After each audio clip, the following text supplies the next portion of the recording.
part of the Press Play Podcast Network. Look up in the sky, it's a bird, it's a plane, This is Jason J. Lewis, the voice of Superman on Justice League Action. This is Mark Wade, writer of Superman Birthright, and you're listening to the Krypton Report.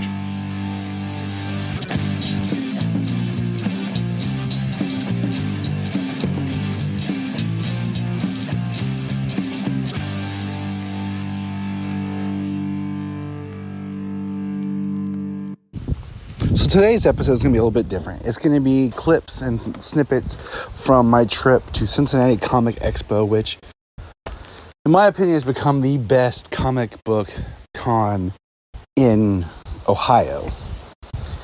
And so you're going to explore that, and it's going to be fun. There's going to be some fun stories and going on. And I've also want to say that I've come to realize that I don't think I have a favorite Superman. I think it's too hard to pick. Live action, I just don't think I can do it. There's too many greats, and each one has a different little angle to their Superman. I don't think I can pick. After my adventure, you'll hear, I only have live action Superman 4 more to meet. And then if I'm going to include Tim Daly, makes 5. So there's other voice actors I know who've done Superman, but they start to get, because of all these animated films, it gets to be a little bit harder to narrow them all down. So enjoy the stories. I got to hear Lauren Lester sing I Am Blue as Dick Grayson to parody, but Kevin Conroy's I Am Blue when he was Batman from Justice League, which was cool. And I hope you have a great time listening to this episode. This will be probably, I'm looking at doing 3 episodes from Cincinnati Con, and we'll see, maybe just 2, but enjoy. We are live at Cincinnati Con, and it's pretty awesome right here. Listen. This year's costume contest is now open at 11:30. The doors will open from 11:30 to 3:30 and room 235. Be sure to come by and join in for fun, amazing prizes, and a $1,000 takeover. Wow. If only. But hey, I'm currently looking at Lauren Lester, the voice of Robin from Batman the Animated Series. I'm looking at Adrienne Barbeau from Swamp Thing, or also known as Catwoman from Batman the Animated Series. As I'm moving through the crowd, I'm just overwhelmed by the response here at Cincinnati Comic Expo. It is amazing. It is beyond what I've seen in a long time, to be honest. There's Jack Dylan Grazer, although Freddie Freeman. And of course, John Glover. Met him before. There, he's at his booth hanging out. It's an amazing time. And look for more as the day progresses. Hey everybody, I'm here in line to meet Brandon Ralph, some other fans, and I'm talking with Ken, and Ken is wearing the Batman Live t-shirt. And if you're wondering what that is, well, we're going to talk about it. So hi Ken. How you doing? Welcome to the Krypton Report. Thank you. So Batman Live, what was it? Batman Live was a stage show, I think it was about 10 years ago. I think you were 5, right? And basically the stage was set up. The Gotham City would rise, all the buildings and stuff would rise out of the ground, and then they would have the live action show going on throughout Gotham City. And it would constantly change. The stage would go down, and another part, the Batcave, would appear. Batman fighting the Joker, saving Gotham City. It was just a really neat live stage show. You know what's horrible is I found out about that years later after it had canceled, and that would be amazing to have taken my son. Now, you took your son, you said? Yes, I think he was 5, right? I think we were in kindergarten. Yep. We drove up to Fort Wayne, Indiana on a school night to go see it. Worth it? Oh, absolutely. Oh, it was better than the Marvel live shows that they put on right now. I thought it was way better. It's awesome. And I don't know, halfway through the U.S. run, they just shut down production and never heard why. but it was really massive overseas, and that's where I first heard from that it was coming to the States, and it was selling out all over, Australia, Europe, and so we had to go. It's crazy that something like that right now would be massive. So. Oh, I think so. I don't know why that they canceled it. They never gave an explanation, but really one of the best stage shows that we saw. Live theater is something that we will want to take our kids, because right now our kids are 5 and 7, and that would have been one of those perfect segues into it. We saw the Marvel live show a few years later when it first started, so it's very infancy, and we thought that the Batman one was way better than what Marvel and Disney had put on. So we're chatting here in line to see Brandon Routh. Are you excited? Oh yeah, excited here to see Brandon. Sorry, sad to see that the Legends is over with. Really good show. The Arrowverse is now falling apart, which is really sad. That is the best part of our Tuesday, Wednesday night. So it is funny that it's ending, and they just had the 10-year anniversary, but I joke with my friends, and we talk about, it's technically all of DC is now part of it. Since Crisis, they did the fun cuts, and correct. I don't know if you saw this, and I haven't, but there was a behind-the-scenes photo released recently of Stargirl and Beast Boy, with the proposed that there's going to be a Titans and Stargirl crossover at some point. That's all I know. Okay. And I'm like, that would be really cool to see, because I'm really loving watching Stargirl with my kids and Superman and Lois. And I've watched the Titan show on HBO, and I think it's pretty good. So, but yeah, I really hate to see that the Arrowverse is over. It was a nice run, massive. Even all the way back to the original Smallville, which I absolutely loved. We love Smallville. But yeah, I don't know which direction DC is going to go, but I would like to see it still continue. But all right, well, thank you, Ken. Absolutely, sir. Thank you so much. I'm almost there, in the line, approaching. Time to order my selfie with Brandon.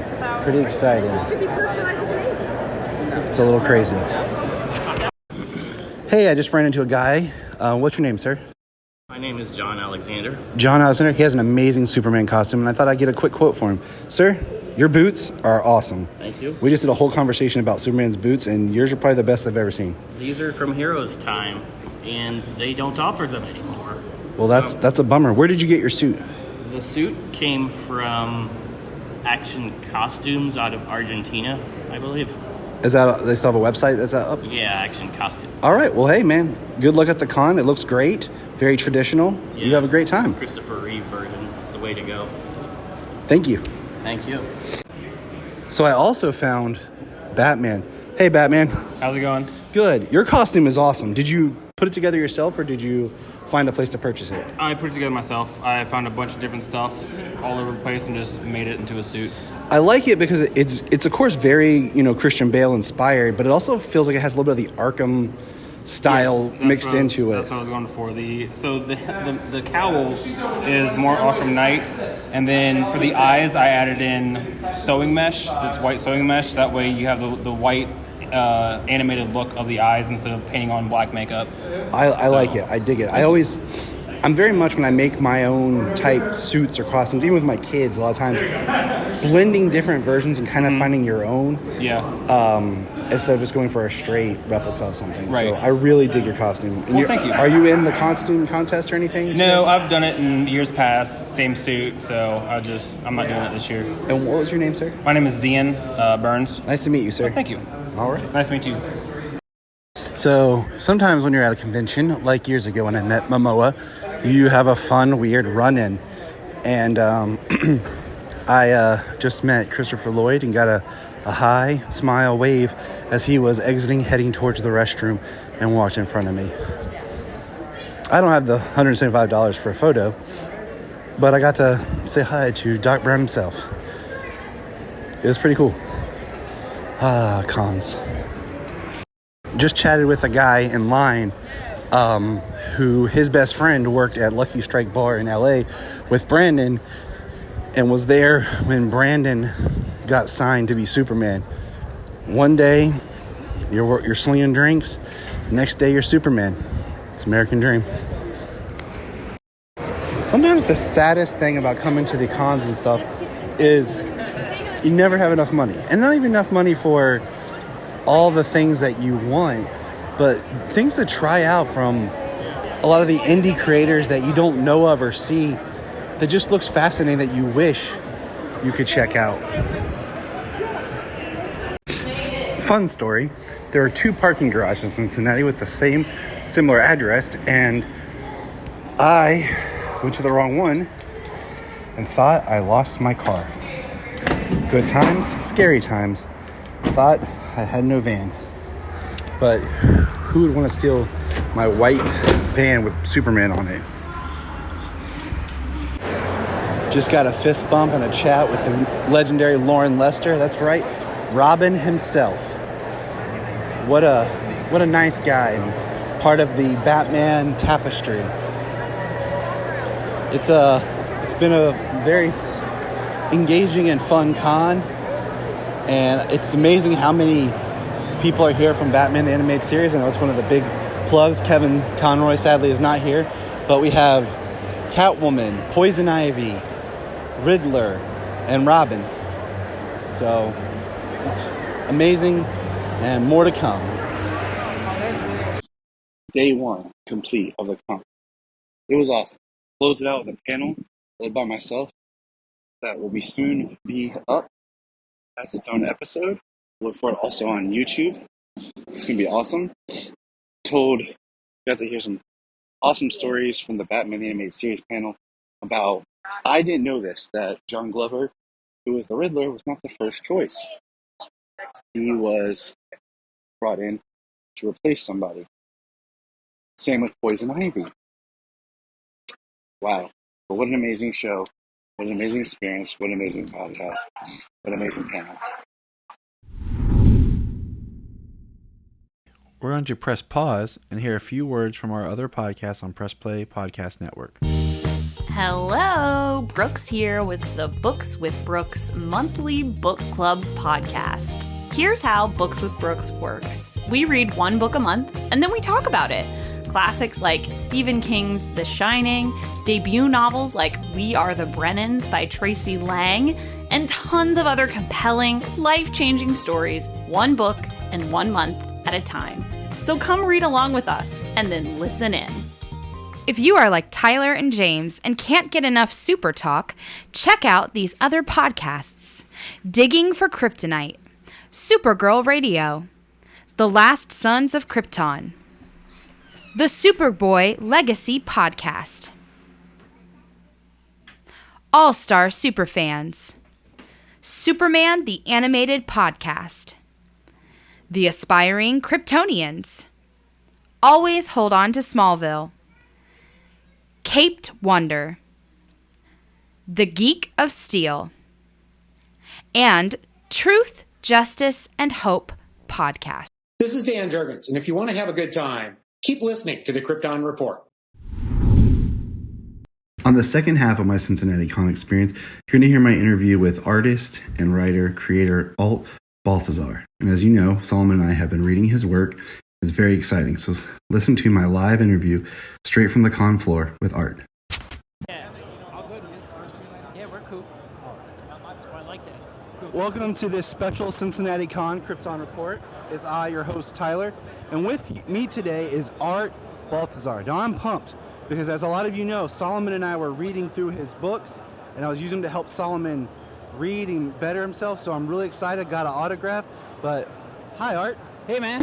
How you doing, sir? I'm good. How are you? Oh, yeah, man. Feeling good. What's it like being at CincyCon? Oh, it's cool, man. Like, this is, like, probably the best time. I've been coming here for, like, 10 years, since they started, pretty much. And they give me a bigger booth every year. They give me a bigger room every year. Nice air-conditioned bed, you know. Oh, bedroom, you know. But then I bring all my guys. So, like, we have an all-yeah crew here. We got an all-yeah booth. So, man, is it cool? I think this is the best year so far. I'm loving everything that I'm seeing from right here. I love your stuff. Like I said, I love, because I have small children, the child accessibility, you know, and your stories. Like, we started reading Gilbert. Yeah. We got that from the library, so that's next on our reading to-do list. So what got you into art? Man, I've been drawing since I'm a kid. I watched a lot of Hanna-Barbera cartoons, Woody Woodpecker, Bugs Bunny, stuff like that, Tom and Jerry, and watched Batman and Robin, of course, Adam West. But Ernie and Bert were probably the guys. Ernie and Bert from Sesame Street. And what got me drawing is when I was a real little kid, my dad would have night shift, so he was home during the day. So he would draw stuff for me. He would draw Ernie and Bert and Mickey Mouse and all these guys. And then one day he got shift to day shift. And then I asked, and he was gone to draw. So I asked my mom to draw, and she wasn't as good. And so I was about 4 years old, and that's when I started making my own. I'm like, oh, she doesn't do as good as Dad. And so I would draw my own stuff, and that's what started. I started just drawing all the time, and you get the praise from your parents and your family, and it's like, wow, you're real good. And then in 5th grade is when I started making my own guys. And what happened was my dad gave me this little notebook that I used to draw in, and I used to draw a character on every page. It's one of those the notebooks that the working men keep in their shirt pocket with their pen. So I had a bunch of little spiral notebooks that eventually I drew a character on every page, and then I ran out of characters. So that's when I started making my own guys. Attention. So, yeah. Tony Niblock, please come to will call in Hall C. Tony Niblock, will call in Hall C. That might be me. Is my name Tony? All right. So, what was the first character you drew? Do you still draw it? Oh, my first character I created? Yeah. Oh, I don't even remember. I don't know who the first guy was. I remember creating a guy called Pappy Pigskin. Was an old man, a farmer, and then it just went from there. And then I made his ducks, and his duck, he had a pet duck, and I remember making all his animals like cows and pigs. But a lot of the guys don't.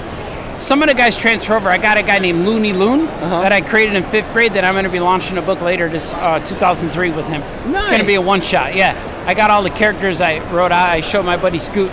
He liked them all. One of the characters is based off him, but his name's Scooch. Instead of Scoot, his name's Scooch. So pretty cool. I love it. There's so much energy and fun to your work. Yeah, man. Excuse me.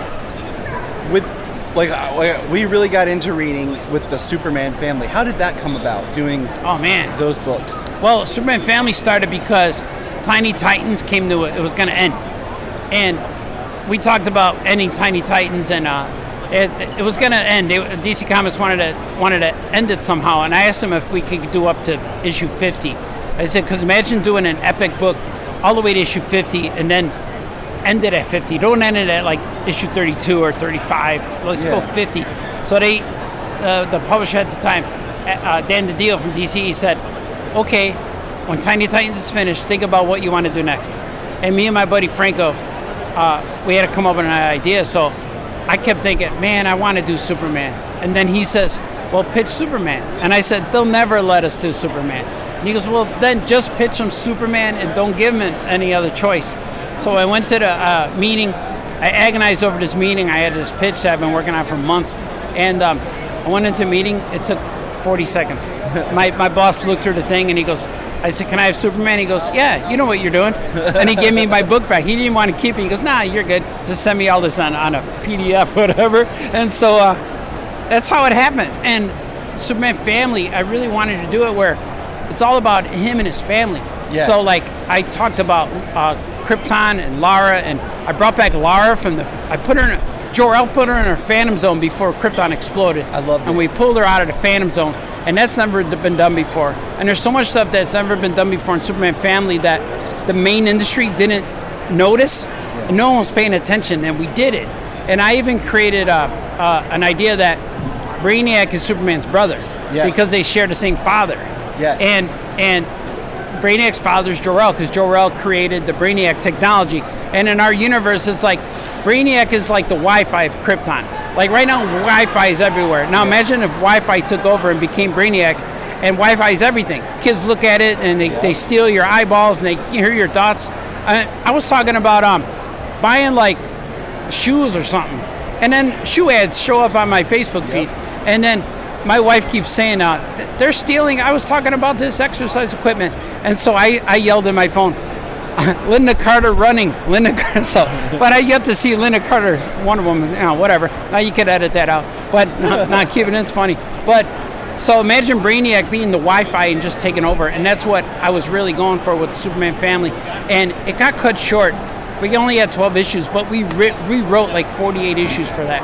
I wanted to do a 50-issue thing. I loved it, and I've said this over and over when my son and I started reading it, was I would love to see this as a cartoon series. Yeah. Or like a 10-minute, one of those 10-minute like YouTube, because there is no other content that I've really been able to find that has both Superboy and Supergirl in it. Yeah. To make both my kids happy. Yeah. So it's either like, oh, Superboy's in this and my son's pumped. Yeah. Or Supergirl's in this and my daughter's pumped, but my son's like, where's Superboy? Yeah. So it was a great book to read for us as a family. Oh, thanks, man. And I loved it. I was saying earlier, like, when we did it, I would do this, she kind of Lex Luthor voice. Yeah. Just very like James Cagney-ish. Yeah. And my son loved it. And so like, when we read it, he would do Superboy, and he would do some of the other, Jimmy Olsen, and I had to do Mr. White, Lex Luthor, and Superman for sure. Oh, yeah. And it was just a really good time, and I really love your books. Yeah, oh, thanks, man. Yeah, it was cool, man. The weird thing about it is I understand Lex Luthor, and I relate to Superman, and I wish I could do more. One day. You never know. One day. Yeah, man. It's gonna be good. I appreciate you taking the time to chat. Oh, right on, man. Yeah, man, we got to go do a drawing thing now. Hey, you guys. Look up in the sky. Yes, it's me, Sailor. We just want to say, if you've enjoyed this podcast, please check out other podcasts on the Press Play Podcast Network. Remember to check out Krypton Report on all social media platforms. Go to linktree.com/Krypton Report. You find all of our information right there. $1 a month, you'll get extra special content that you don't get on the main show, like movie commentaries and whatever else comes out of our mouths. So check it out, patreon.com/Krypton Report.